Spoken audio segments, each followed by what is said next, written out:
So we could go and make a video talking about if Deadpool 1 has aged really well or really bad 10 years later. And I was like, wait a minute, why not we just do a second one? So today I'm going to be talking about Deadpool 2, talking about if it aged well like fine wine or bad like milk 8 years later.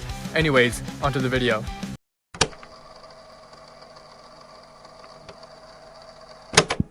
So when I say arc of the century, I mean that Deadpool has the best character arc by far in this movie. And it starts out with the death of his girlfriend, Vanessa. See, some random guy comes into Deadpool's apartment to try to kill Deadpool, but Vanessa gets caught in the crossfire and sadly dies. This breaks Deadpool apart, and he goes into self-depression and self-pity. Oh, and also he does kill the guy that killed Vanessa immediately after she dies. But still, he goes into self-depression and self-pity and trying to kill himself multiple times, like jumping in the shark tank, falling off a building, and overall just exploding himself, okay? And it's when Deadpool gets sent to the afterlife to talk to Vanessa, you know, the afterlife scenes, he realizes that he has to redeem himself. Now, I know what you might be asking.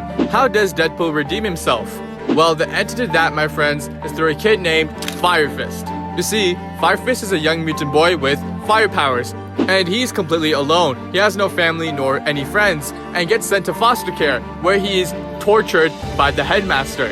He eventually meets Deadpool in jail, and Deadpool is actually really chill with him. He ends up helping him out and giving him some really good advice, but sooner or later, Deadpool ends up shunning Fire Fist out. And you might be wondering, well, why? Why does Wade shun Fire Fist out and not give two shits about him? Well, it's because Deadpool is way too busy self-pitying himself and is through a lot of depression that he just wants to die. So instead of helping someone who really needs it, he just simply does not care and completely just ignores Fire Fist and just says to him that, hey, don't team up with me, I just want to die in peace. And it's not until after his fight with Cable, where he talks to Vanessa in the afterlife for the second time, he realizes that he has to redeem himself through Fire Fist. And what I mean by that is that Deadpool has to show him family. He needs to give Fire Fist a family, or, you know, make him part of his family, and show Fire Fist that, hey, you know, killing people and getting revenge is not good, as well as put him on a good path. And yes, the central theme of this movie is family, and it's shown throughout the entire movie. Even Deadpool himself says it in the beginning of the movie, as well as the ending of the movie. And I just love this character arc for Deadpool, because just like in the first movie, it shows a human side to Deadpool. It shows that under all the fourth wall breaks and all the jokes, there is genuine emotion in him, and that he actually cares for his family and his loved ones. And I just love how in this movie, when Deadpool was self-pitying himself and going through self-depression, on how he was ruining his relationships with his friends and family, like Colossus, Negasonic Teenage Warhead, Yukio, the X-Men, etc. And it's not until after his fight with Cable and the present fight, and his second afterlife scene with Vanessa, and realizing that he has to redeem himself through Fire Fist, he starts mending those relationships and making them better. But if there's one thing about this whole family aspect that I kind of have a problem with, it's a team that Deadpool makes in the middle of the movie called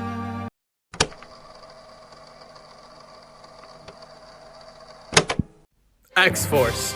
Okay, I love the X-Force. I have comics of the X-Force. I've read all the X-Force comics. Okay, I'm a huge fan of X-Force, and I believe that they're the most underrated team in Marvel. Okay, I'm so glad that we actually finally got to see this in Deadpool 2. I can't wait to see them fight against Cable and save the day. Right? Well, except the fact that they all fucking died, okay? Like, I get it. It's supposed to be a joke, and, you know, it's supposed to be kind of like a funny thing that Deadpool added. But, honestly, I just really wish, you know, we got the X-Force, okay? Like I said, I'm a huge fan of X-Force, and I just really wish we get to actually see them fight together as a team and whatnot. Like, don't get me wrong, Domino is a fucking badass, okay? Like, I love Domino in this movie, and I like how she's the only one to survive because, you know, she has the power of luck. But I just really wish we got to see all the other X-Force members fighting against Cable and, you know, trying to stop him and whatnot. And Deadpool having to be this leader, you know? Him having to learn how to take responsibility and all these other things. But I get it. That wasn't like the main central theme of this movie. And so they had to like turn this into a joke, which I totally get. And in my opinion, it was actually pretty funny seeing all the X-Force members die besides Domino. But Deadpool did go back in time and brought back all the X-Force members, if I remember. Because you do see Shatterstar in Deadpool and Wolverine, and Peter is obviously there. So I hope so much, please Marvel, I actually like want this to happen. I really hope in Deadpool 4 we actually get the X-Force, okay? Because that would be so fucking cool. And please bring back Josh Brolin as Cable, okay? He plays a phenomenal Cable, which, by the way, speaking about Cable,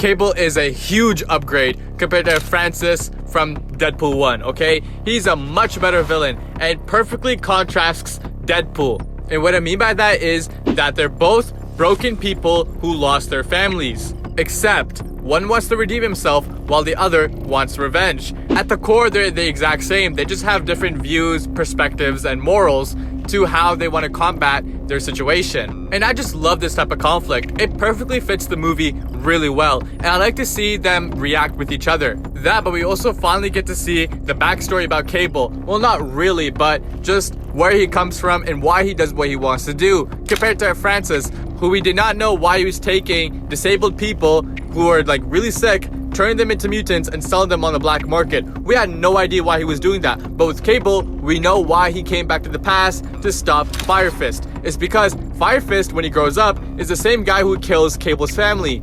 And he wants his family to return. He doesn't want his family to be dead forever. So what he does is that he goes back in the past to kill Fire Fist, because if Fire Fist is dead, his family will be alive. And I just think that this is a perfect goal for Cable, okay? It perfectly suits his character, and this is something I can see Cable 100% doing. And I like how Cable is such a serious, monotone type guy, where Deadpool is the complete opposite. He's humorous, he's funny, okay? He's not serious all the time. He doesn't take things super seriously, where Cable is the complete opposite. And I just love that duo, on how that they're complete opposites of each other, but they're forced to work together, and seeing them work together is really, really good, okay? I just enjoy it so much whenever they interact with each other, because like I said, they're completely opposite personalities. They're not really the exact same person, but seeing them forced to interact and work together is something refreshing. I just enjoy this so much.